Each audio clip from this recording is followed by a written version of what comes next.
अस्सलाम बच्चों, क्या हाल चाल है आप लोगों के। चलिए जी, I hope all is great. अच्छा, आज हम लोगों को कंटिन्यू करना है द सेम टॉपिक जो हम लोगों ने लास्ट क्लास में छोड़ा था। ठीक है। और कल से जो भी हमारी रिस्पेक्टिव आपके इंस्टीट्यूट्स में क्लासेस होंगी, जो टॉपिक हम आज यहाँ छोड़ रहे हैं हम कल वहीं से कंटिन्यू अप करेंगे। ठीक है ना। तो जल्दी से रिकॉल कर रहे हैं कि हम लोगों ने क्या किया था। ठीक है ना। बहुत स्पीड में देखेंगे क्योंकि इसको हम 2 दफ़ा रिव्यू कर चुके हुए हैं। सुपरपोजिशन का कॉन्सेप्ट चल रहा था हमारे पास। सुपरपोजिशन को हमने कहा था कि सुपरपोजिशन एज अ कॉन्सेप्ट, जहां पर हम ये कह रहे हैं कि when two or more waves meet at a point or reach simultaneously at a point, they interfere, they form a one resultant wave, could be constructive and could be destructive depending upon the way they meet. If they are meeting in phase, so they form a constructive interference. If they meet out of phase, so they are forming a destructive interference. Destructive interference could be completely zero and could not be a zero अगर waves के amplitude आपके पास बराबर है। अहम point discussion में जो आया था दैट वाज दी कंडीशंस। ठीक है, इंटरफेरेंस की मैंने कहा था मोनोक्रोमैटिक लाइट का होना जरूरी है, as in the same frequency, they must have the same frequency. Coherent, the waves must be of same type, importantly, and coherent as in they must maintain a constant path difference so that their phase difference remains constant, their speed remains constant। ठीक है। Interference pattern को हमने देखा था, मैंने कहा था interference pattern look somewhat like this. ठीक है। इंटरफेरेंस पैटर्न पे हमने कहा था कि हम दो सोर्सेज रखते हैं, लाउड सॉरी साउंड सोर्सेज भी हो सकती हैं आपके पास एंड लाइट सोर्सेज भी हो सकती हैं। दोनों सोर्सेज से मल्टीपल वेव्स निकल रही होती हैं स्क्रीन के ऊपर आपके पास एट डिफरेंट इंस्टेंट्स।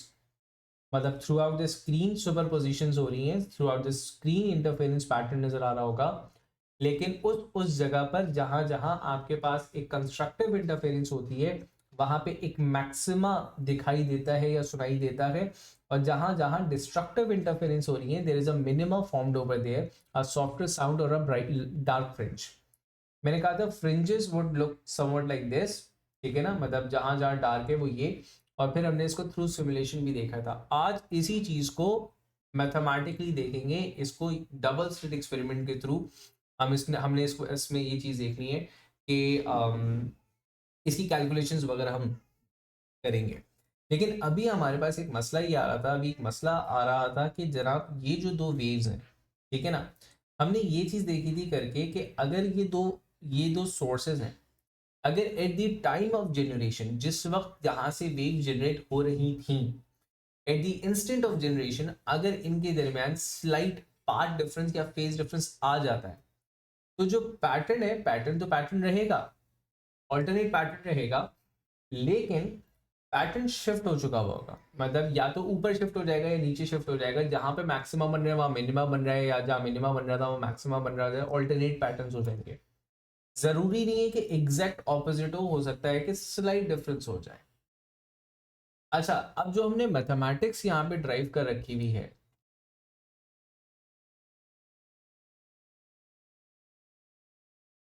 अच्छा जी, ठीक है साहिब साहब, मैं लास्ट क्लास की रिकॉर्डिंग और इस क्लास की रिकॉर्डिंग अपलोड कर दूंगा। ठीक है, आज शाम तक। तो जिन्होंने क्लास 3 4 थी उनकी रिकॉर्डिंग अवेलेबल होगी।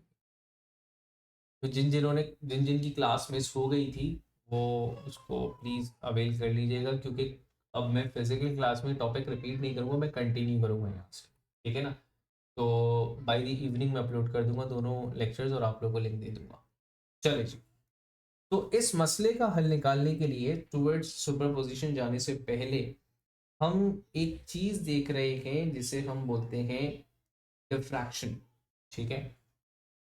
तो आज का जो हम टॉपिक देख रहे हैं ना, दैट इज बेसिकली डिफ्रैक्शन। अच्छा, डिफ्रैक्शन और टू सोर्स इंटरफेरेंस ये दोनों हमने कवर करना है, राइट। तो डिफ्रैक्शन की आप लोग हेडिंग लेंगे साथ साथ।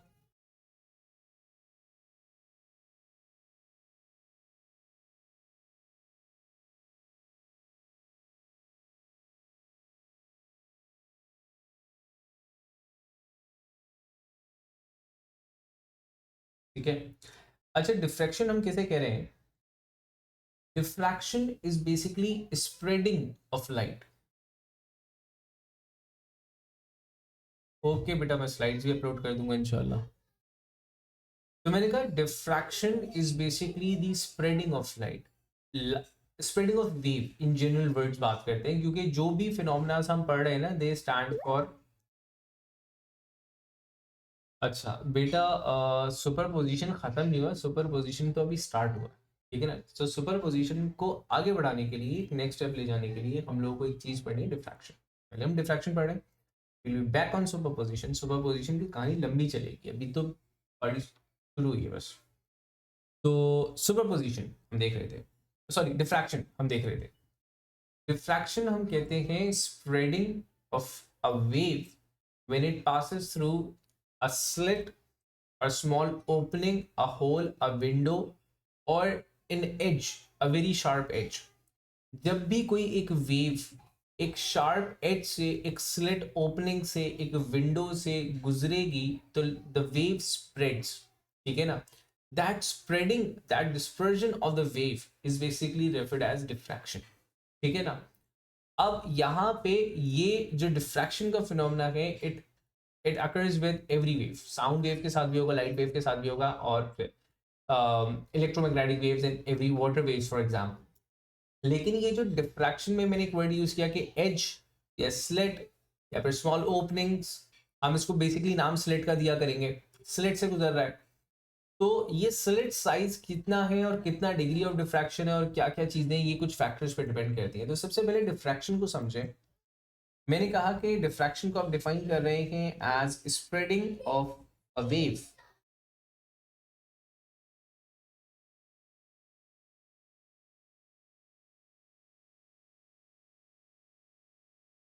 spreading of a wave when it passes through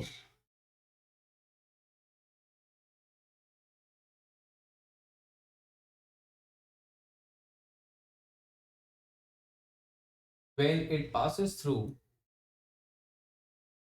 a sharp edge,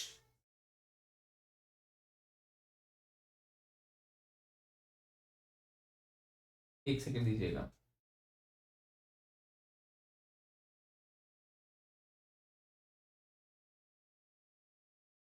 मैंने कहा अ शार्प एज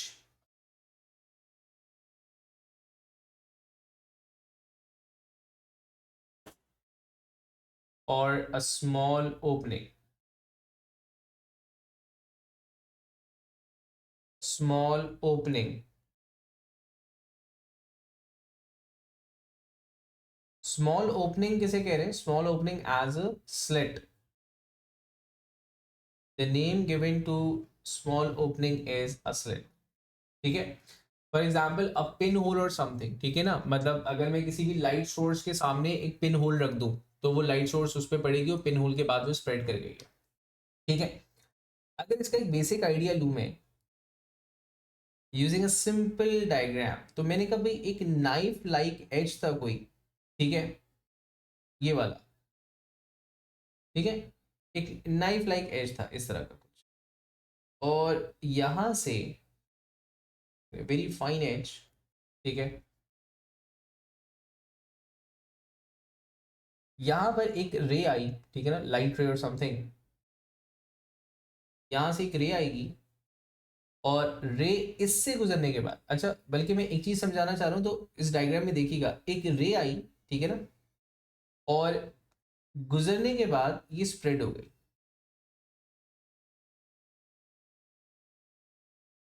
ऐसे करके। This is basically referred as diffraction. अच्छा, अब मैंने जो एकदम डायग्राम मिटा करके एक चीज दोबारा बनाने की कोशिश की थी, उसमें आप लोगों ने गौर ही करना है कि the thickness of the lines, ठीक है ना। I am representing something with this thickness. जो वेव डिफ्रैक्शन से पहले थी क्वाइट थिक दिखाई मैंने, और डिफ्रैक्शन के बाद जो मैंने बनाई वो थिन दिखाई। आज के डिफ्रैक्शन से वेव के ऊपर कुछ तो असर पड़ता होगा ना, मतलब सिर्फ डिफ्रैक्ट होकर के फैलना नहीं है। जब भी कोई वेव एक सर्टेन फिनोमिना से गुजरती है, उसके किसी ना किसी फैक्टर के ऊपर कोई ना कोई फर्क जरूर पड़ता है। तो यहां पर फर्क पड़ेगा वेव के एम्पलीट्यूड के ऊपर, वेव की इंटेंसिटी के ऊपर। डिफ्रैक्शन से वेवलेंथ चेंज नहीं होगी, डिफ्रैक्शन से फ्रीक्वेंसी चेंज नहीं होगी, डिफ्रैक्शन से स्पीड चेंज नहीं होगी। डिफ्रैक्शन से क्या चेंज हो रही है? डिफ्रैक्शन से सिर्फ और सिर्फ उसके एम्पलीट्यूड में स्लाइट डिक्रीज आ रहा है। अब वो स्लाइट डिक्रीज क्यों आ रहा है? वो कॉन्सेप्चुअली अगर देखो कि वेव इज एनर्जी कैरियर, वो एक एनर्जी लेकर के चल रहा था, ठीक है ना। अब वो एनर्जी पहले कलेक्टिवली एक पाथ पे जा रही थी, अब वो एनर्जी या फिर जो एनर्जी डिलीवर्ड है या फिर पावर के रिस्पेक्ट से बात करो तो वो जो पावर है बेटा वो स्प्रेड अप हो चुकी हुई एक सर्टेन एरिया के ऊपर, तो इंटेंसिटी डिक्रीज होगी, एम्पलीट्यूड डिक्रीज हो जाएगा। तो एक वर्ड यूज किया जाता है इस केस के लिए, हमारे यहाँ वो वर्ड बहुत कॉमन नहीं है, तो हम ये बोलते हैं कि a wave when diffracted converts into wavelets, छोटी छोटी वेव्स के अंदर कन्वर्ट हो जाएगा। तो बेसिकली द एम्पलीट्यूड जो है वो डिक्रीज हो चुका होगा। तो एक पॉइंट जो मैंने यहाँ पे ऐड करना है डिफ्रैक्शन से रिलेटेड, वो मैं ये लिखूंगा कि the wavelength, frequency and the speed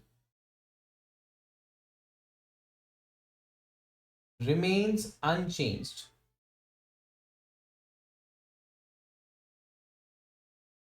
remains unchanged, ठीक है ना।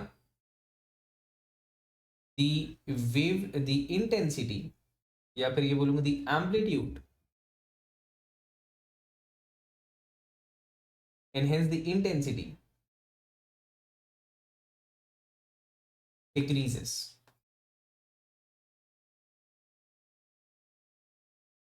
अब वो कितना डिक्रीज करेगी ये डिपेंड करता है डिग्री ऑफ डिफ्रैक्शन के ऊपर। जितना ज्यादा डिफ्रैक्ट कर रहा है, डिग्री ऑफ डिफ्रैक्शन से मुराद ये है कि जितना ज्यादा स्प्रेड अप हो रहा है वो डिग्री ऑफ डिफ्रैक्शन में हायर कहलाएगा। लेसर स्प्रेडिंग हुई, लेसर स्प्रेडिंग से मुराद ये कि भाई देखो यहां आया और इतना सा स्प्रेड हो गया, this is lesser degree of diffraction. यहां आया और बहुत ज्यादा स्प्रेड अप हो गया, बहुत ज्यादा फैल गया, this is greater degree of diffraction. तो जितना ज्यादा ग्रेटर डिग्री ऑफ डिफ्रैक्शन होगा तो डिक्रीज इन इंटेंसिटी उतना ही ज्यादा आपके पास आने वाला है, ठीक है ना। तो इस पॉइंट को ऐड करेंगे, the decrease in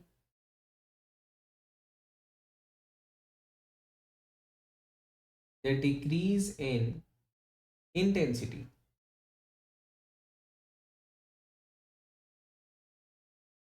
depends upon degree of diffraction।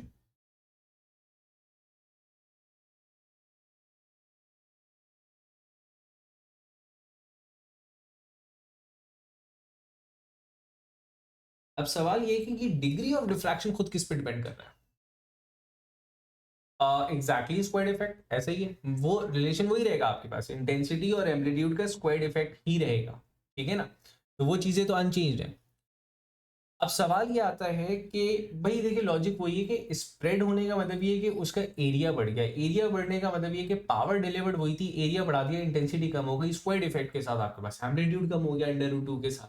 तो वो लॉजिक्स वही चल रही है, लेकिन बस इतनी सी बात है कि डिफ्रैक्शन से एरिया बढ़ रहा है, ठीक है। अब डिग्री ऑफ डिफ्रैक्शन किस चीज पर डिपेंड करेगा? डिफ्रैक्शन कब कब होगी, डिफ्रैक्शन कितनी होगी, डिफ्रैक्शन किस किस की होगी, किसकी नहीं होगी, डिफ्रैक्शन किस पैटर्न पे होगी, ये सारी बातें देखनी है। सबसे पहली चीज ये है कि डिफ्रैक्शन उस वक्त होगी या डिफ्रैक्शन उस एज से होगी जो एज, जो विंडो साइज वेव की वेवलेंथ के कंपेरेबल साइज का होगा।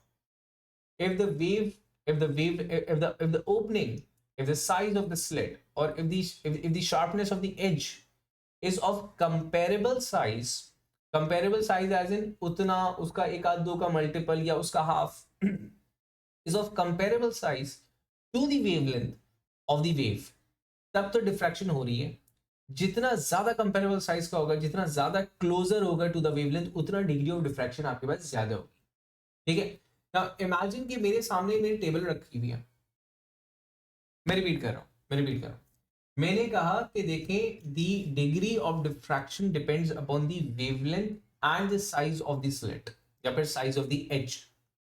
The slit size and the wavelength should be of almost comparable size, ठीक है, उतनी एग्जैक्टली उतनी या उससे आधी, मतलब वेवलेंथ का हाफ या वेवलेंथ का जो है ना कंपेरेबल साइज का। तब तो डिफ्रैक्शन अच्छी होगी। जितना एग्जैक्ट इक्वल होगा उतनी समझ लें कि डिफ्रैक्शन आपके पास ग्रेटर हो रही है, राइट? जितना स्लिट साइज छोटा होगा।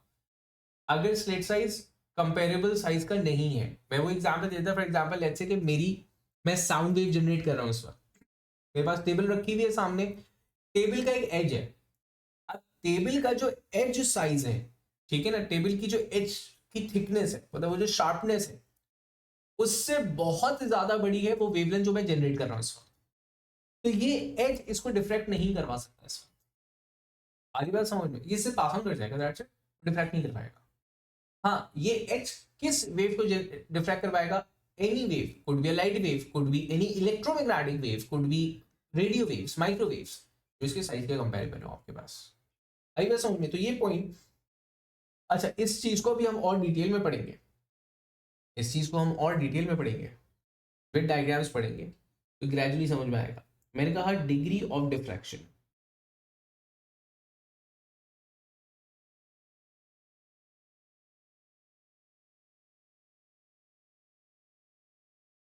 Degree of diffraction depends upon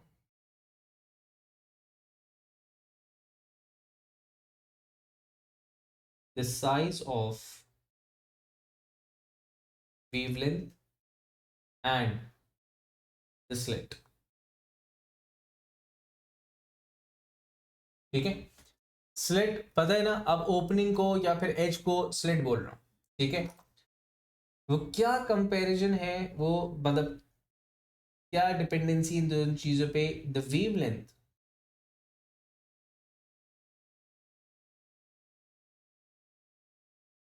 must be of comparable relatable size to the slit. मतलब स्लिट मैंने रखी हुई है 1 मीटर की, मतलब जो दरवाजा है, ठीक है, जो दरवाजा है हमारे यूजली कमरे का दरवाजा, और मैं कह रहा हूं कि यार इससे गुजार के मुझे लाइट वेव स्प्रेड करनी है। तो भाई लाइट वेव की जो वेवलेंथ है वो नैनोमीटर्स के अंदर है। तो मतलब आपके पास स्लिट साइज नैनोमीटर्स के अंदर होना चाहिए, नहीं तो माइक्रोमीटर्स के अंदर होना चाहिए, इतना तो कंपेरेबल रखो, सही है ना। तो एक पेपर में से एक पिन होल अगर मैं लगा दूं, नैनोमीटर माइक्रोमीटर की बात हो रही है, यहां पर मैं डिफ्रैक्शन ऑफ लाइट एक्सपेक्ट कर सकता हूं। हाँ, दरवाजे से मैं डिफ्रैक्शन ऑफ साउंड एक्सपेक्ट कर सकता हूं, मैं कभी साउंड डिफ्रैक्ट कर जाएगा वहां तक जाते जाते, ठीक है। अलबत्ता लाइट की डिफ्रैक्शन भी हम ऑब्जर्व करते हैं। देखो फॉर एग्जांपल, एक छोटी सी एग्जांपल दे रहा हूं, light travels in a straight line, ये बात हमें बचपन से पता है, ठीक है। अब लेट्स से कि ये एक रूम का वॉल है, टॉप व्यू देख रहे हैं आप मेरे साथ रूम का, ठीक है। ये रूम की एक वॉल थी, यहाँ पे बल्ब लगा हुआ है, ठीक है, दिस इज द बल्ब, ये बल्ब लगा हुआ आपके पास, राइट। अब इस बल्ब से जो लाइट निकलने वाली है वो लाइट ट्रैवल करेगी इन स्ट्रेट लाइंस। तो क्योंकि लाइट का असूल है स्ट्रेट लाइन में जाएगा लाइट, तो अगर मैं कमरे से बाहर जाने वाली लाइट को देखूं तो मैं इस रीजन में एक्सपेक्ट कर सकता हूं कि भाई यहां लाइट जाएगी। लेकिन हम क्या ऑब्जर्व करते हैं कि लाइट जो है वो यहां तक आई हुई होती है और यहां तक जा रही होती है। तो बेसिकली ये जो लाइट का एक्सपेंशन हुआ है ना, यहां से यहां या यहां से यहां, ठीक है, ये इन शार्प एजेस से, इन शार्प एजेस से डिफ्लेक्शन था। तो लाइट जो आपके पास स्प्रेड की, ऑल्दो के लाइट को according to the straight line phenomena यूं जाना चाहिए था, यहाँ पे लाइट नहीं होनी चाहिए थी, यहाँ पे लाइट नहीं होनी चाहिए थी, ठीक है। लेकिन आप ये देखोगे कि ब्राइटर लाइट आपके पास यहाँ होगी, लेकिन with very low intensity side में भी थोड़ी बहुत लाइटें होती हैं। वो जो साइड में लाइटें आ रही हैं दैट इज डिफ्रैक्शन की वजह से। आई बात समझ में? अब हम डिफ्रैक्शन को with respect to the diagram and slit size comparable size इसको देख रहे हैं, ठीक है। देखिए फॉर एग्जांपल, यहां तक की बातें बच्चों क्लियर हो गई होंगी, ठीक है, बहुत सिंपल सा फिनोमेना है, ज्यादा रफ एंड टफ है नहीं है ना। फॉर एग्जांपल मैंने कहा मैं वेव फ्रंट्स के रिस्पेक्ट से बना रहा हूँ क्योंकि हमारे पास जो डायग्राम आएगी वो वेव फ्रंट्स के रिस्पेक्ट से आ रही होंगी। मैंने कहा ये मेरे पास वेव फ्रंट्स आ रही थी ऑफ अ पर्टिकुलर वेव, ठीक है। और जो मैंने स्लिट रखा है वो ये रखा हुआ,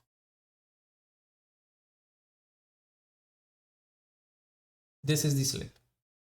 तो अगेन मैं चलो वेव फ्रंट्स का कलर चेंज कर देता हूँ, रेड कर देते हैं। ये वेव फ्रंट्स थी और ये आपके पास स्लिट है, तो दीज आर वेव फ्रंट्स, ठीक है। और ये आपके पास स्लिट रखा हुआ है, ठीक है।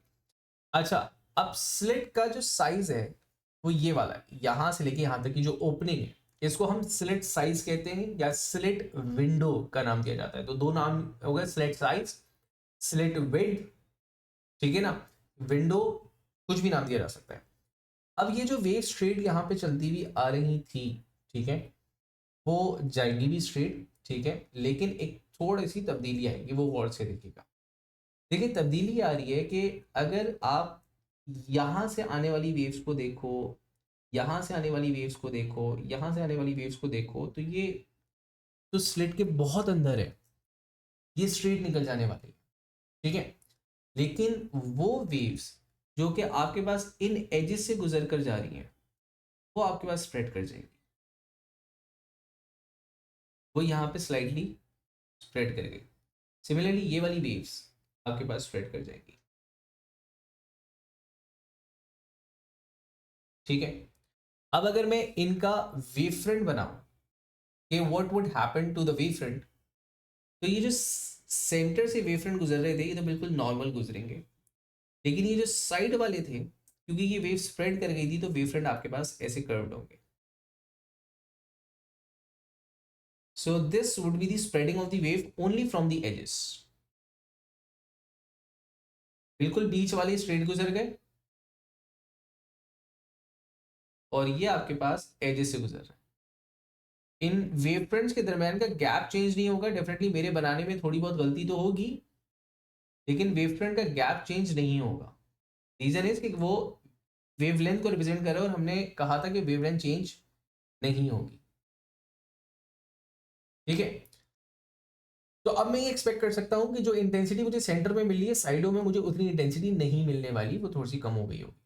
तो ये जो एजेस पे हो रहा है वो एक्चुअली यही हो रहा है, ठीक है। अब इसी के अंदर अगर मैं एक काम ये करूं कि मैं स्लिट साइज को या फिर स्लिट विड्थ को थोड़ा सा रिड्यूस करके देखता हूं, what happens to the refraction. Wave fronts मैंने वही रखी, ठीक है, और सिर्फ मैंने स्लिट विड्थ को डिक्रीज कर दिया। मैंने कहा स्लिट विड्थ को हम इतना कर देते हैं,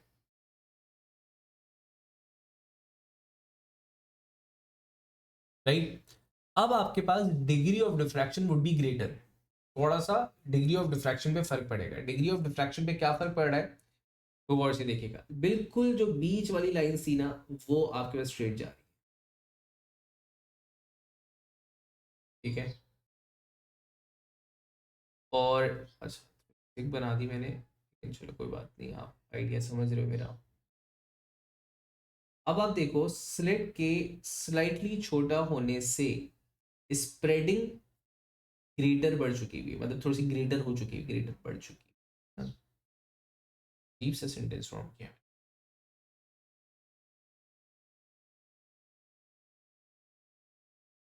ठीक है।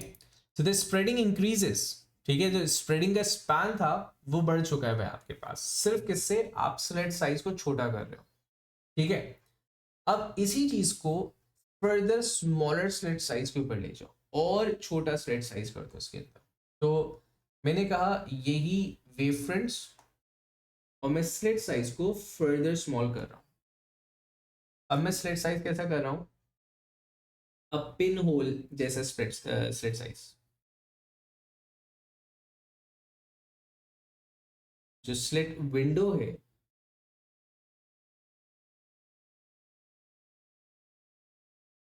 उसको इतना छोटा कर दिया मैंने, ठीक है। अब जब मैं इतना छोटा कर रहा हूँ तो बेटा पूरी की पूरी वेव जो है ना वो आपके पास स्प्रेड हो रही होगी और इवनली स्प्रेड होगी। मजेदार बात ये है कि अब जो आपके पास वेव स्प्रेड हो रही है यहाँ से, ठीक है, यहाँ से अब जो वेव स्प्रेड होगी वो इवनली स्प्रेड हो रही होगी। क्यों? क्योंकि विंडो बहुत छोटी थी आपकी,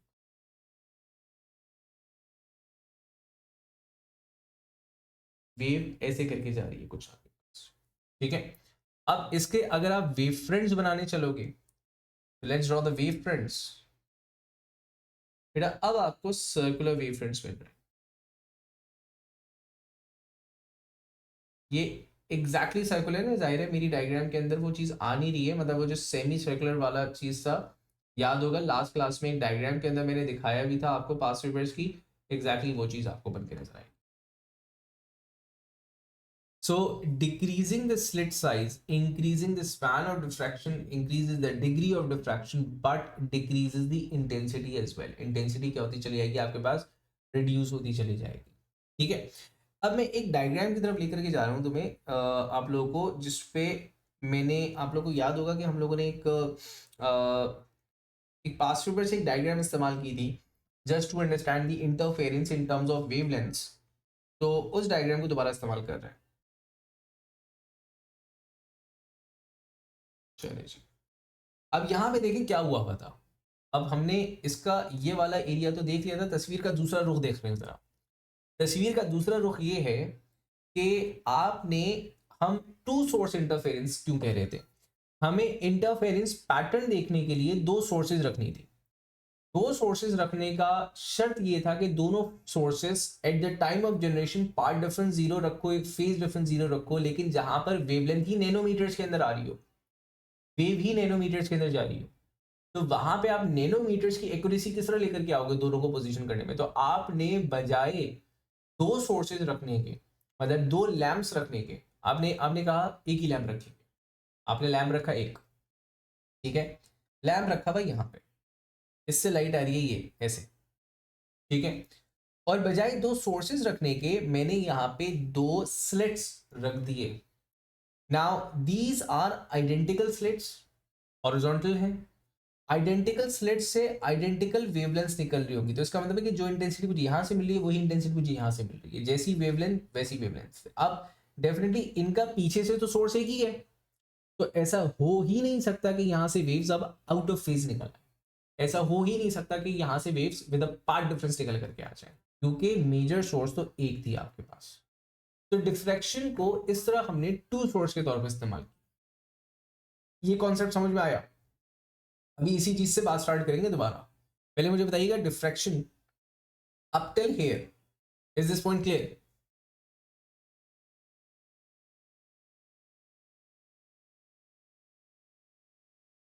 अब आगे चलो डिफ्रैक्शन पैटर्न के ऊपर। डिफ्रैक्शन पैटर्न,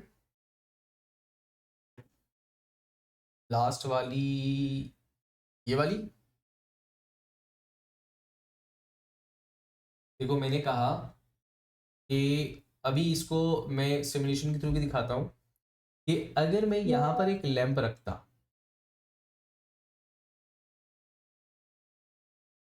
अगर मैं यहां पर एक लैंप रखता, यहां पर एक दूसरा लैंप रखता, वुड हैव बीन पॉसिबल कि दोनों के दरमियान पार्ट डिफरेंस, फेज डिफरेंस हो, तो जो इंटरफेरेंस पैटर्न मैं देखना चाहता था वो स्लाइटली डिस्टॉर्टेड मिलता मुझे। तो मैंने, to ensure that the two sources do not have any sort of phase difference और any sort of path difference, मैंने उनको सोर्सेस की जगह एज अ सब सोर्स इस्तेमाल किया। सब सोर्स कैसे इस्तेमाल किया भाई, एक बल्ब रखा, उसके आगे एक शीट रख दी, उस शीट के अंदर दो पिन होल्स लगा दिए। ना वो जो दो पिन होल्स हैं उसमें से लाइट स्प्रेड होकर के आ रही है, डिफ्रैक्ट करके आ रही है। अब क्योंकि दोनों आइडेंटिकल पिन होल्स है और ये वाली जो वेव है जो पीछे लैंप रखा था ये तो एक ही वेव जनरेट कर रही है ना, तो यहां से दोनों एक साथ पहुंचेंगी, मतलब दोनों वेव्स एक साथ पहुंचनी इस सोर्स से यहाँ पे, पर यहाँ से आइडेंटिकल वेवलेट्स निकल रहे हैं। तो ये चीज इंश्योर हो गई कि ये जो दो सोर्सेज हैं they are monochromatic, they are coherent, कोई पार्ट डिफरेंस नहीं है, कोई फेज डिफरेंस नहीं है, स्मूथ है आपके पास वेव्स। समझ में आई बात?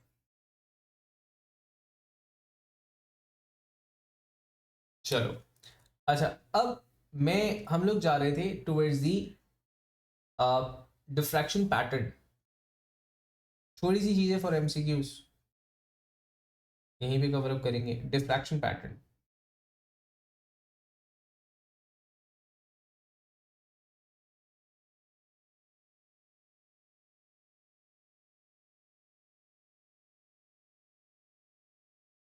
अच्छा अब डिफ्रैक्शन पैटर्न क्या चीज़ है? डिफ्रैक्शन पैटर्न इज, मुझे बस एक डायग्राम यहाँ से देनी है।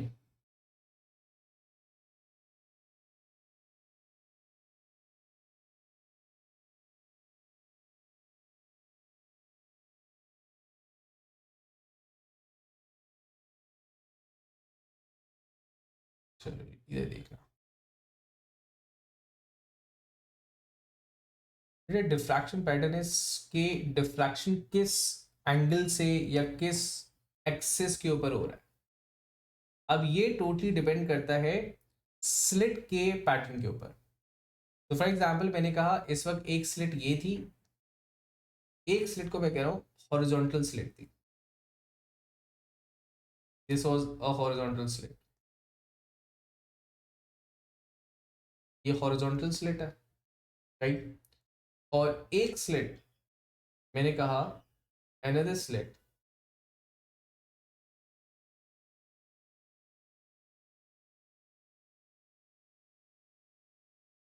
इज सर्कुलर,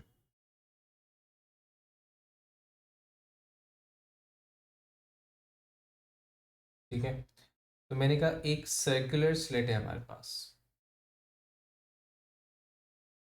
ऐसे, राइट।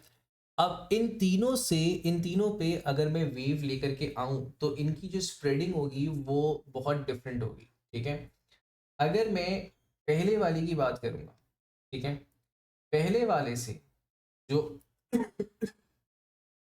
मैं वेव लेकर के आया, एक वर्टिकल स्लिट है आपके पास, ठीक है।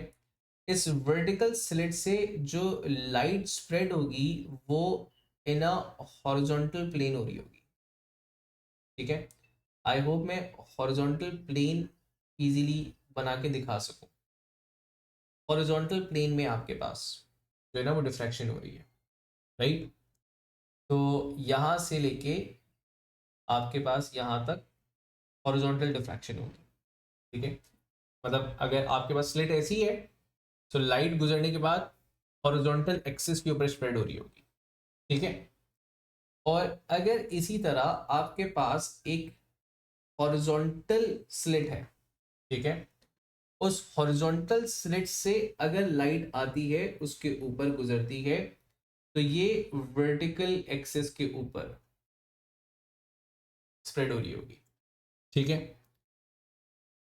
तो मैंने कहा अगर आपके पास, पहले मैं इन दो बातों को लिख दूं फिर इसके ऊपर आता हूं, आखिरी वाला मजेदार सी चीज है। मैंने कहा आपके पास वर्टिकल स्लिट अगर मौजूद है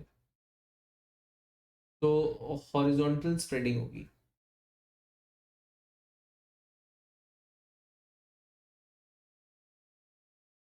ठीक है। अगर आपके पास हॉरिजॉन्टल स्लिट है,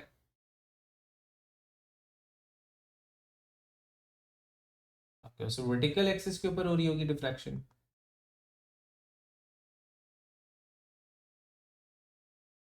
अगर आपके पास एक पिन होल है जैसे ये लास्ट एग्जांपल में, तब क्या हो रहा होगा? अगर इस पिन होल के ऊपर वेव आ रही है तो आपकी नजर में क्या होना चाहिए बच्चों? वेव आई इस पिन होल के ऊपर हिट की, आपकी नजर में क्या होना चाहिए? How would be the shape of diffraction now?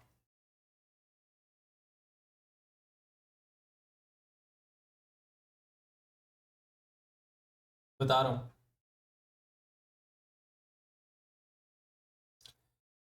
देखो मैंने कहा कि इफ द स्लिट इज, चलते एक मिनट बताता हूं मैं, चले, read spreading on both axis. Actually ईशल मैं आपके सवाल का जवाब दे रहा हूँ अभी। It would be more of a conical shape, तो जैसे आप लोगों ने, आप सबने जवाब दिया सर दोनों एक्सिस पे इवनली स्प्रेड हो रहा होगा, यस। वो एक्चुअली एक कॉनिकल शेप बना लेगा, कॉनिकल स्प्रेडिंग हो रही होगी आपके पास, समवट लाइक दिस।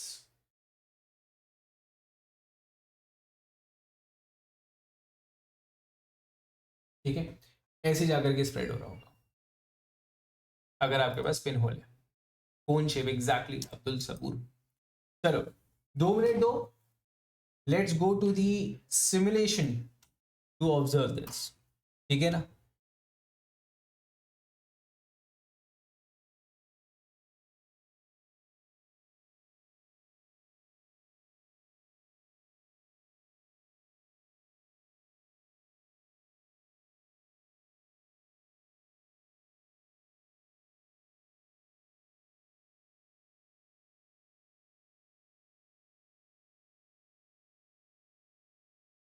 चले जी। अच्छा देखो, आपके पास ना ये एक लाइट सोर्स रखी हुई होगी ऊपर वाला, जरा अरेंजमेंट चेक करना जहां पे कर्सर चल रहा है। एक लाइट सोर्स रखी हुई है, ये सामने रखी हुई है आपके पास एक स्लिट। स्लिट का लार्जर वर्जन ये दे रखा हुआ है कि it's a pin hole of a shape. और फिर आपके पास पीछे रखी हुई है स्क्रीन, तो यहां से लाइट आएगी, इससे स्प्रेड करूंगा, डिफ्रैक्ट करूंगा, और डिफ्रैक्शन पैटर्न को मैं यहां पे देख रहा हूं। ठीक है ना।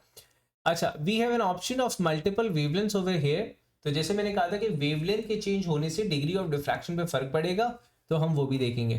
ठीक है, तो एक काम ये करते हैं कि पहले तो हम वर्टिकल से बात स्टार्ट करते हैं। मैंने कहा मेरे पास वर्टिकल स्लिट है कुछ इस तरह से, अब मैं कर रहा हूं इसके ऊपर लाइट शाइन। तो वर्टिकल स्लिट पे जाते ही जो आपके पास डिफ्रैक्शन हो रही है वो ऑन हॉरिजॉन्टल एक्सिस हो रही है, मतलब आपके पास जो स्प्रेडिंग ऑफ लाइट हुई वो हॉरिजॉन्टल प्लेन के ऊपर स्प्रेड हुई है लाइट आपकी। आ रही बात समझ में। अगर मैं इसी जगह इस स्लिट को वर्टिकल कर हॉरिजॉन्टल कर दूं, तो now the spreading is on the vertical axis. ठीक है। रीजन क्यों है कि देखो वो ऊपर वाले पार्ट से स्प्रेड होकर इधर जाएगा, नीचे वाले पार्ट से स्प्रेड होकर के नीचे जाएगा, तो अगर slit is horizontal the spreading would be vertical. ठीक है ईशल, आपको पॉइंट क्लियर हुआ ये वाला हम जो कहना चाह रहे थे। ठीक है। अच्छा, अब कर दो इसको स्फेयर, तो आपके पास कॉनिकल शेप में आ रहा है। ठीक है, आपके पास कॉनिकल शेप में आ रहा है। अब अगर मैं इसका साइज बड़ा करता हूं तो आप देखो डिग्री ऑफ डिफ्रैक्शन कम हो रहा है। ठीक है, अगर मैं साइज को छोटा कर देता हूं डिग्री ऑफ डिफ्रैक्शन ज्यादा हो गया, you are getting greater intensity over. ठीक है। चलो अब इसी के अंदर, मैं वेवलेंथ चेंज कर रहा हूं। वेवलेंथ को चेंज करने से क्या फर्क पड़ा है, अभी मैं वेवलेंथ पे मौजूद हूं 511 नैनोमीटर रेड लाइट के ऊपर।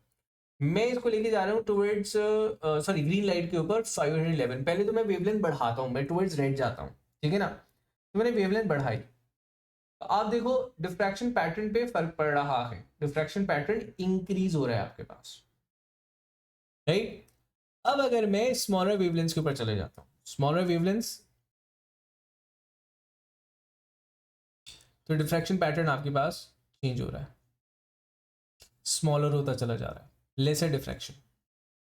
ठीक है, लेसर डिफ्रैक्शन, और यहां पे ग्रेटर डिफ्रैक्शन शोज भी कि जनाब वो जो स्लिट साइज है वो कंपेरेबल साइज होगा किसके, रेड लाइट से ज्यादा, और यहां पर आपके पास डिफ्रैक्शन हो रही है कम। So the diffraction, degree of diffraction, the intensity depends upon the wavelength. ठीक है, और दूसरी चीज the the pattern of diffraction depends upon the shape and size of the slit. अगर इसी को मैं थोड़ा सा, आप देखो कि यहां पर आपके पास इंटेंसिटी डिक्रीज हुई है, लेकिन क्योंकि मैंने ऐसा कर दिया कि एक बॉक्स शेप में, तो मेरे पास डिफ्रैक्शन हॉरिजॉन्टल वर्टिकल एक्सिस दोनों के बना, क्योंकि हर एज से, इससे इस वाले एज से, इस वाले एज से, इस वाले एज से, हर एज से डिफ्रैक्ट हो रही है, तो ये वाले दो एजेस से डिफ्रैक्ट होकर वो हॉरिजॉन्टल गई थी, ऊपर वाले डिफ्रैक्शन पैटर्न से वो ऐसे वर्टिकल आई थी। ठीक है। अच्छा, ये चीज हम in a very very very very close environment करके देख भी सकते हैं, तो एक दफा किया था, लेकिन इट्स वेरी क्लोज, तो हम लोगों ने ऑब्जर्व जरूर किया था। मौका मिला तो कभी करेंगे क्लास के अंदर इसको, टाइम अगर मिला तो बेसिकली बस टाइम नहीं मिलता है, सिलेबस को रनिंग करना होता है, जल्दी रन अप रन करना होता है उसका, वरना ये कि ये सारी चीज़ें क्लास में हो सकती हैं और बहुत मजा आएगा करने में। तो मुझे बताना बच्चों, डिफ्रैक्शन समझ में आई।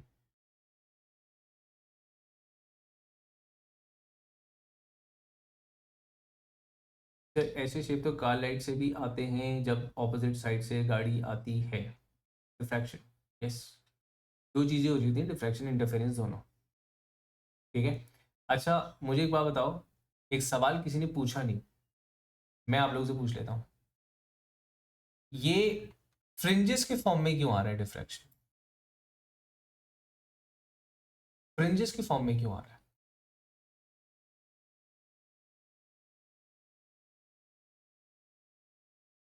आखिरी बात मैंने क्या कही थी?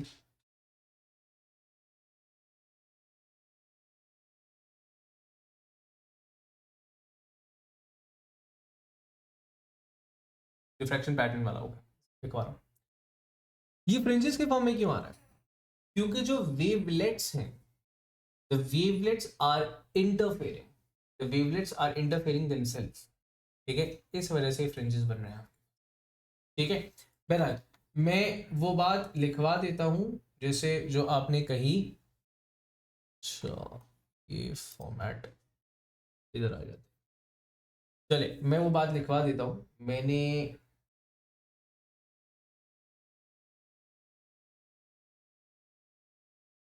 इस डायग्राम को थोड़ा सा मैं छोटा कर दूं पहले।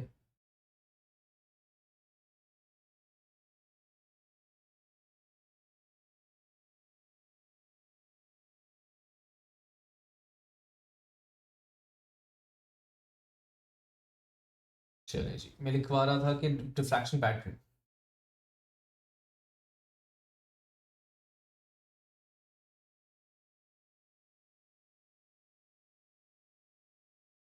The pattern of refracted wave, और पर्टिकुलरली लाइट, क्योंकि हम लाइट को ही देख पा रहे हैं, पैटर्न जो है वो हम लाइट का ही देख पा रहे हैं।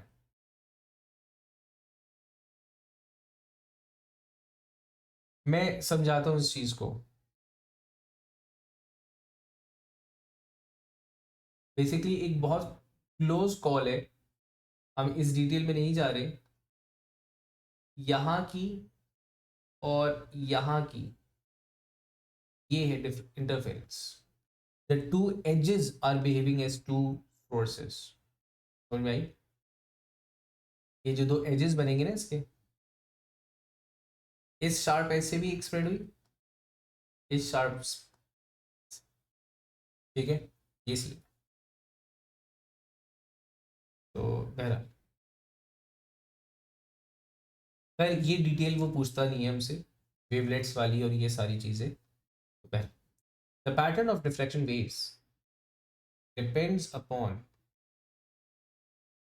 The pattern of deflection diffracted waves depends upon the shape and size of the slit, ठीक है। पहली चीज, smaller slit creates a larger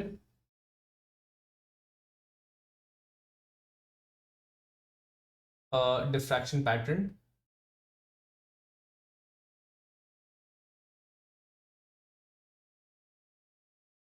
ठीक है।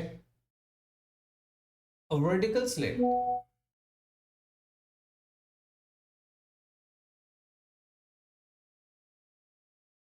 a vertical slit creates a horizontal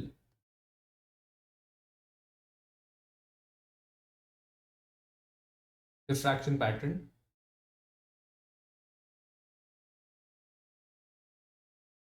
ठीक है। अच्छा मैं इसको लिख देता हूं, क्यों? vertical sides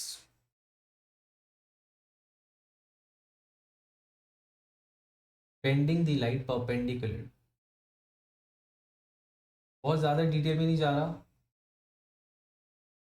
मेन टॉपिक आज हमारा ये नहीं है, ठीक है। अच्छा यही लॉजिक आपके पास फिर हॉरिजॉन्टल के लिए बन जाएगा कि हॉरिजॉन्टल स्लिट है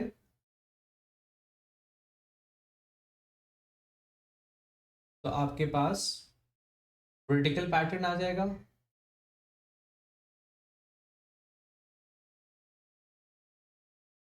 और सर्कुलर स्लिट है,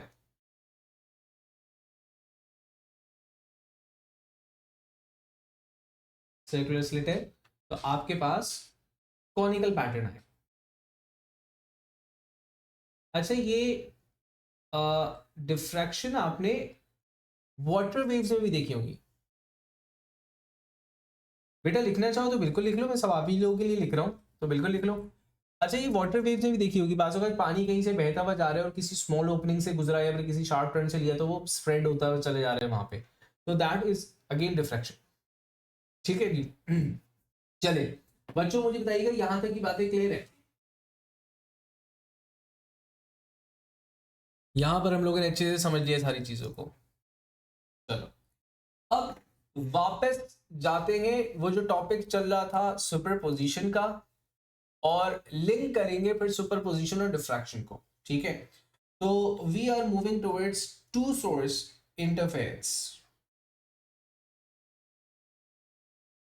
हम इसे कहते हैं टू सोर्स इंटरफेरेंस, और particularly Young's double slit experiment. Basically phenomena वही है जो पिछली क्लास में पढ़ा था, बस इसने इन्होंने इसको थोड़ा सा और पैटर्नाइज किया, इन्होंने इसको थोड़ा सा क्लोज इन्वायरमेंट में किया, इन्होंने यहाँ पे थोड़ी सी क्लासिफिकेशन दी स्लिट साइज के हवाले से, ब्ला ब्ला ब्ला।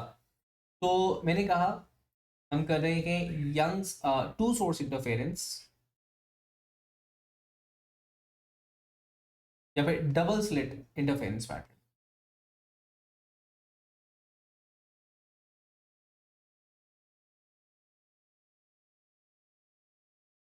ये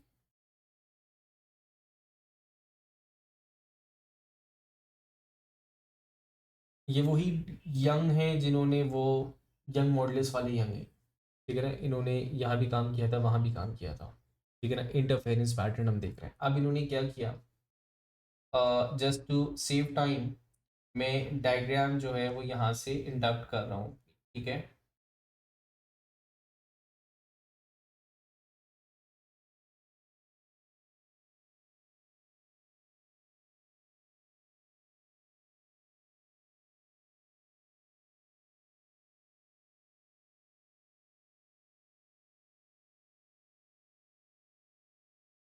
देखो यंग साहब ने क्या किया था कि यंग साहब ने कहा कि भाई देखो, एक चीज मुश्किल है कि उसको थोड़ा सा अरेंज करना। ठीक है, वेवलेंथ्स को और वेव पाथ डिफरेंस को। तो उन्होंने बजाय इसके कि वो दो सोर्सेज लेकर के आते, ही प्लेस्ड वन सिंगल सोर्स की रीडिंग अ स्पेसिफिक लाइट, उससे मोनोक्रोमैटिक होना तो प्रूव हो चुका हुआ था आपके पास। अच्छा, despite of placing two different sources, he placed अब अब टू स्लेट्स। ठीक है ना, उसने उन्होंने एक शीट रखी जिसपे दो आइडेंटिकल स्लेट्स रखी हुई थी। ठीक है ना, एक चीज बड़ी इंपॉर्टेंट ये है कि the source that he used as a light source, उसको ही kept at the centre of the two slits. ठीक है ना, यहाँ पे उन्होंने नियर अबाउट सेंटर के ऊपर, स्लेट्स के सेंटर पे उन्होंने प्लेस किया ताकि एटलीस्ट यहाँ से स्प्रेडिंग जो है ना वो इंटेंसिटी वाइज इक्वल जाए। ठीक है, अच्छा, अब यहाँ से जो लाइट सोर्स आ रही थी वो ऐसे करके स्प्रेड हुई हुई थी इन टर्म्स ऑफ रेस, और यहाँ मैंने वेवफ्रंट्स आपको बना करके दिखाई हुई। यहाँ पे जो दो स्लिट्स इन्होंने यूज की थी, आइडेंटिकल स्लिट्स थी। सबसे पहली चीज identical slits as in the terms of size, the radius और व्हाटएवर द स्लिट विड्थ हम बोलते हैं उसको, स्लिट विड्थ के हिसाब से देवर आइडेंटिकल। दोनों स्लिट से फिर आइडेंटिकल आपके पास वेवलेट्स निकले। ठीक है, just like we did in this diagram. ठीक है, अब जब आइडेंटिकल आपके पास वेवलेट्स निकले, तो the wavelets from the two different holes, two different slits, they interfered and they created.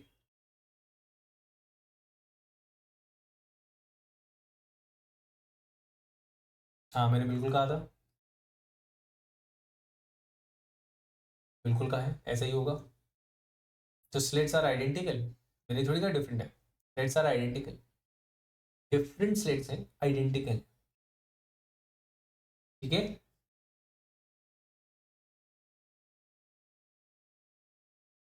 अच्छा देखिए, there would be an uncertainty, ठीक है ना। तो अनसर्टेनिटी तो माइक्रोमीटर्स में ही सही वो तो रहेगी, you can never be certain. तो पहले चैप्टर ने ही हमें बता दिया था कि whenever you are performing measurements, ठीक है ना, जिसमें आप कुछ चीज परफॉर्म कर रहे हैं, तो वहां पे अनसर्टेनिटी तो रहेगी। तो अगर मैं बोलूं कि नहीं जी एग्जैक्ट है, तो नहीं। हाँ, एरर मिनिमाइज हो सकता है, आप ये कह सकते हैं कि error size would be reduced, ठीक है जी। लेकिन अनसर्टेनिटी तो फिर भी रहेगी आपके पास, अनसर्टेनिटी तो हमेशा रहेगी, अनसर्टेनिटी तो हटेगी नहीं ना कभी, आएगा समझ में। So yes, you can say that lesser error, ठीक है ना, एरर कम हो चुका था। क्लियर, चलिए। तो आपके पास इंटरफेरेंस पैटर्न बना, इंटरफेरेंस पैटर्न कैसे बना था इसके बारे में बहुत तफसीली गुफ्तगू हम लोग पिछली क्लास में कर चुके थे, कि बिल्कुल सेंट्रल पॉइंट के ऊपर जब दो वेव्स आती थी तो उन दोनों के दरमियान जो पार्ट डिफरेंस होता था वो जीरो होता था, फेज डिफरेंस जीरो होता था, आपके पास बनता था एक मैक्सिमा, ठीक है। फिर आपके पास ऑल्टरनेट मिनिमास बनते थे जहां पे path difference lambda upon 2 and phase difference pi. फिर ऑल्टरनेट आपके पास मैक्सिमा अगेन फॉर्म होता था, फिर मिनिमा फिर मैक्सिमा, तो आपके पास एक ऑल्टरनेट पैटर्न बन के नजर आया। अब हमारा ध्यान इस चीज के ऊपर है कि ये जो मैंने बना रखे हुए दीज आर ऑल मैक्सिमास, ठीक है। सो आई नो दैट कि यहाँ पर फेज डिफरेंस है जीरो, यहाँ पे इट्स लेमडा, यहाँ पे टू लेमडा, इसी तरह यहाँ पे लेमडा, यहाँ पे टू लेमडा, बीच वाले मिनिमास। अब इन्होंने इसको कैलकुलेट किया कि what are the variations that effects the pattern, ठीक है ना, पैटर्न को क्या क्या इफेक्ट करेगा। अब पैटर्न से मुराद ये है कि हम लोगों ने ली एक चीज, एक एक मेजरमेंट जिसको हमने कहा slit fringe separation. Fringe separation, ये जो मैंने मार्क करके रखा हुआ है ना, पहले मैं इसको लेबल कर देता हूं। देखें ये जो ए है हमारे पास, this A is referred as slit separation.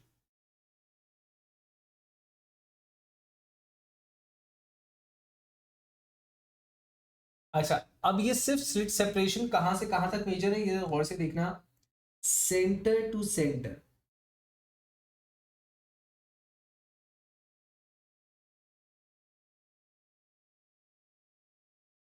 तो इस पे बहुत ध्यान देना है कि ये सेंटर टू सेंटर डिस्टेंस है। फॉर एग्जांपल इस this is one of the slit, ठीक है, और this is one of the slit,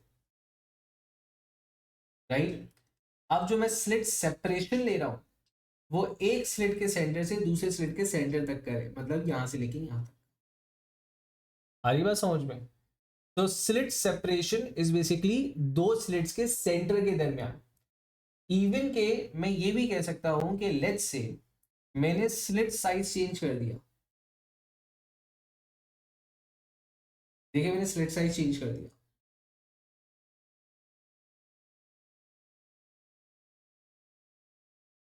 ठीक है ना, मैंने स्लिट साइज डिफरेंट मतलब स्लिट शेप भी चेंज कर दिया, स्लिट साइज भी चेंज कर दिया, but still a is same.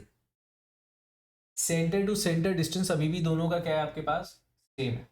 तो बेसिकली स्लिट साइज को चेंज करने से डेफिनेटली पैटर्न की कुछ चीजों पे फर्क पड़ेगा, वो बाद में डिस्कस करेंगे। लेकिन अभी जब हम स्लिट सेपरेशन बोले तो इसका मतलब है कि एक सेट की सेंटर से दूसरे सेट का सेंटर। दूसरी चीज है आपके पास D.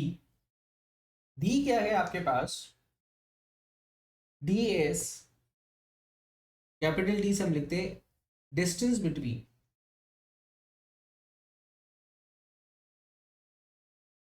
Distance between slits and screen. Screen जिस शीट के ऊपर मैं ये ऑब्जर्व कर रहा हूं, जैसे अभी देखा था, ठीक है। तीसरी चीज है आपके पास और इंपॉर्टेंट चीज है जिसको अब हम मेजर करने जा रहे हैं, दैट इज एक्स। बेटा x is fringe separation.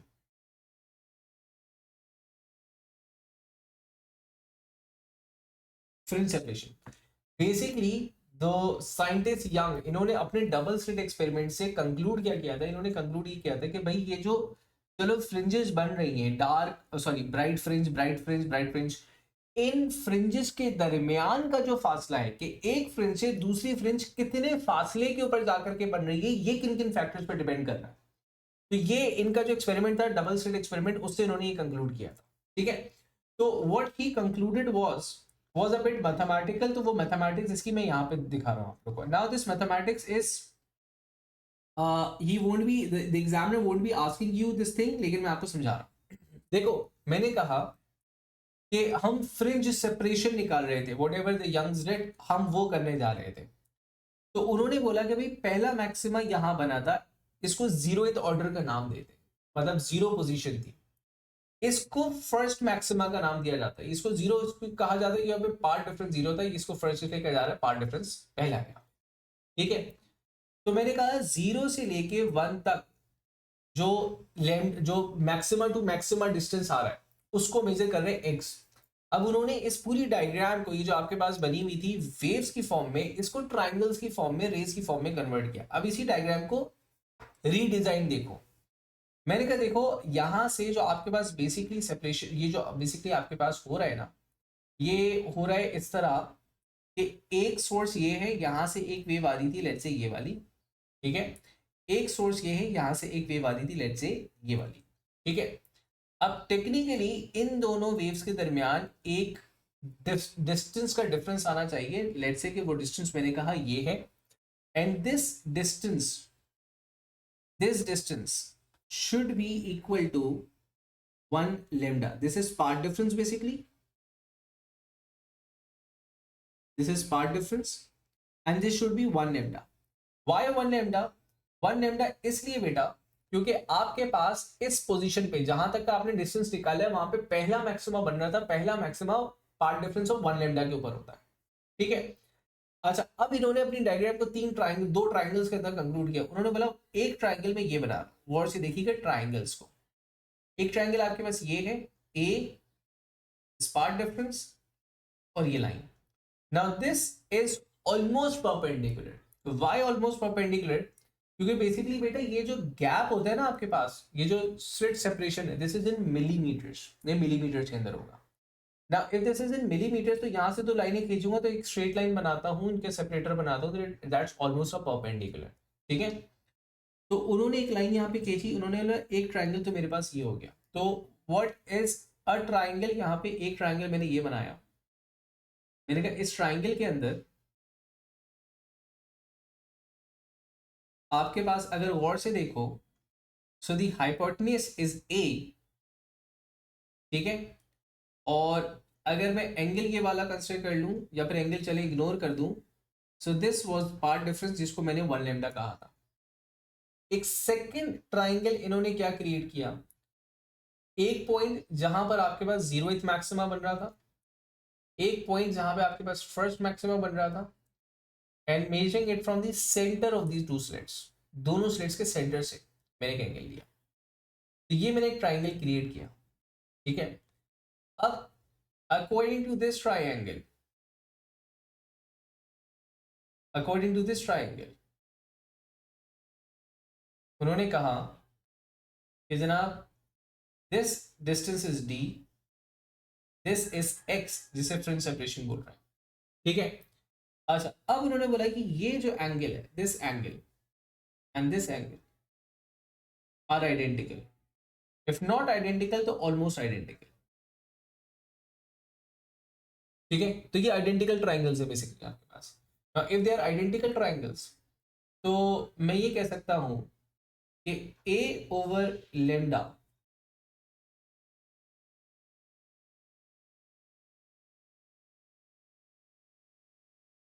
Is equal to X over D.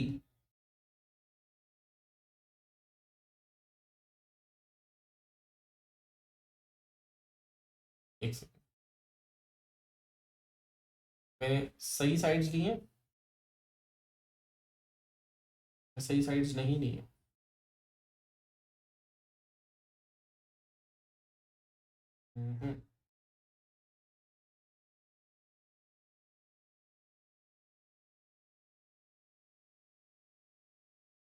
X over D. ठीक है,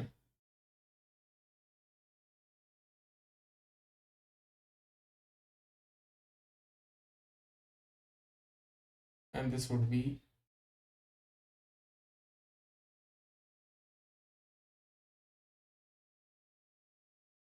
चले, इसको मैं दूसरी लॉजिक से बता रहा हूँ. साइड्स वाली लॉजिक नहीं चल रही। अच्छा, मैं ये कह सकता हूँ, let's say this is theta and this is theta, ठीक है। तो एक चीज मैं यहाँ पे कह सकता हूँ कि sine theta is equal to perpendicular over hypotenuse, ठीक है। दूसरी बात मैं लिख सकता हूँ कि tan theta is equal to perpendicular over base, right. हम ऐसा लिख सकते हैं ना। For very small angle, for very very small angle,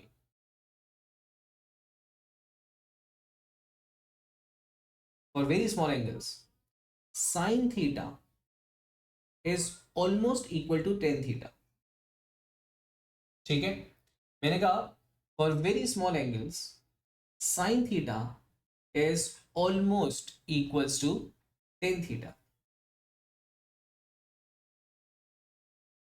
हम स्मॉल नहीं, वेरी स्मॉल एंगल की बात कर रहे हैं।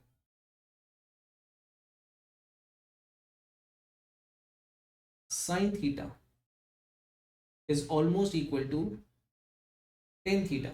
so I'm relating these almost equal वाली चीज, मैंने कहा lambda over a is equals to x over d।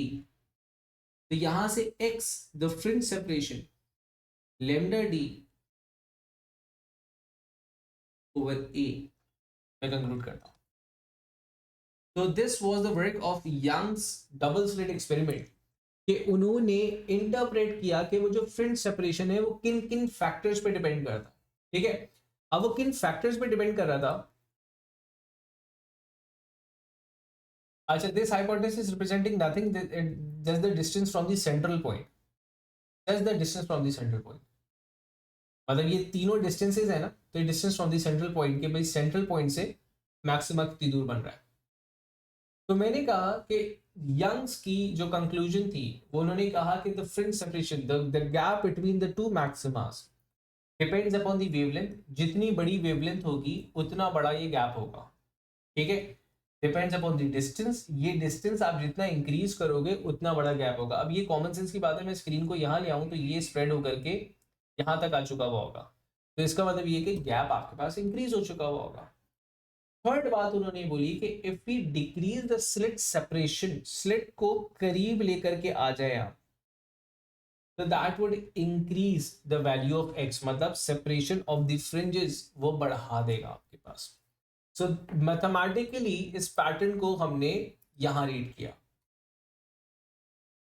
अच्छा, एग्जैक्टली किस वाले कॉन्सेप्ट की बात कर रही हैं हनीना, ये मैथमेटिक्स की।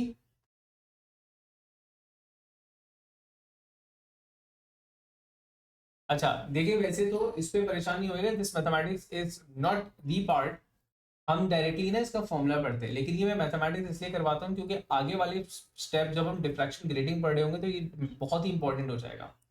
मैंने कहा कि मैंने ये जो डायग्राम थी इसको थोड़ा सा लाइन एंड रेज के हिसाब से इसको ट्राइंगल्स बनाए।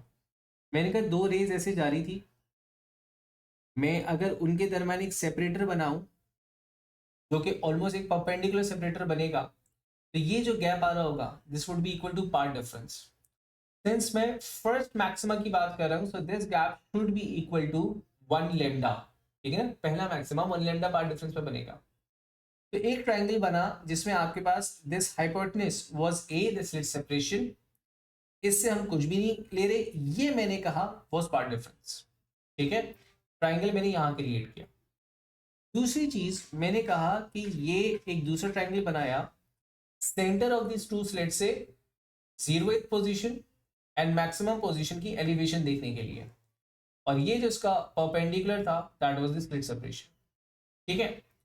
अब मैंने दो रिलेशन बनाए, मैंने कहा with respect to these angles मैं ये लिख सकता हूं कि sin theta would be perpendicular over hypotenuse that is lambda over a, and यहां पे tan theta would B x over d that is ये वाली चीज परपेंडिकुलर ओवर बेस, ठीक है। अब मैंने कहा for very very very small angles, अब मैं इसको वेरी स्मॉल एंगल्स क्यों कह रहा हूं, मैं आपको जनरल ऑर्डर बताता हूं बेटा।